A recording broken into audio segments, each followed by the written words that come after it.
Hi guys, welcome to a new video. Today I'm gonna show you how to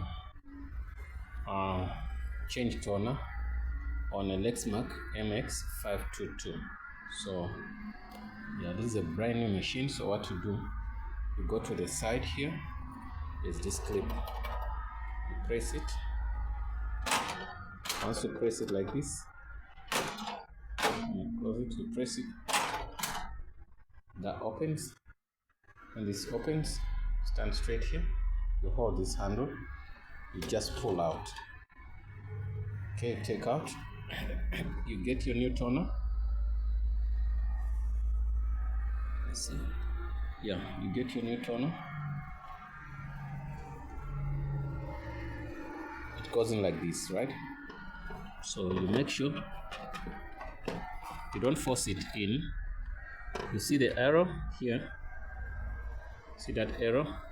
So this edge sits on top of that arrow.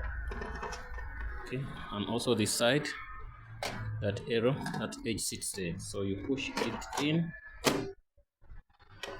then you close.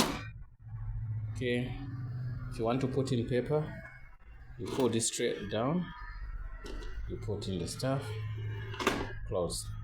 The machine has a USB port also. That's where your USB goes. Then you can press here if there is some maybe paper jam, something that paper can jam here, but since it's a brand new machine, nothing has ever happened like that. Close. This is this power port. Put in the power. Then you can give it a try here. Okay. Let's go on here.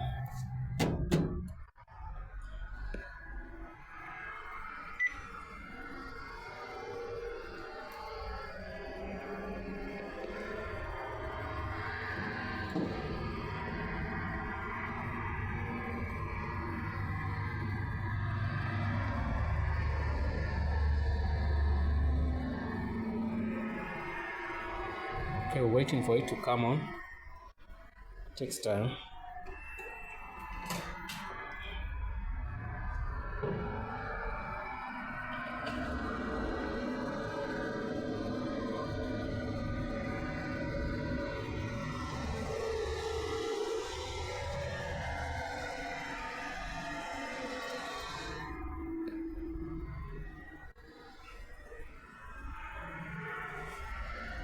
Okay, I see that's fine. So it will show you this, that the printer is not connected to the Wi-Fi, which is true, but it doesn't connect to the Wi-Fi, it connects to the network port. I wonder why they did that, because this printer is not very old. Yeah guys, see you in the next video. Don't forget to subscribe.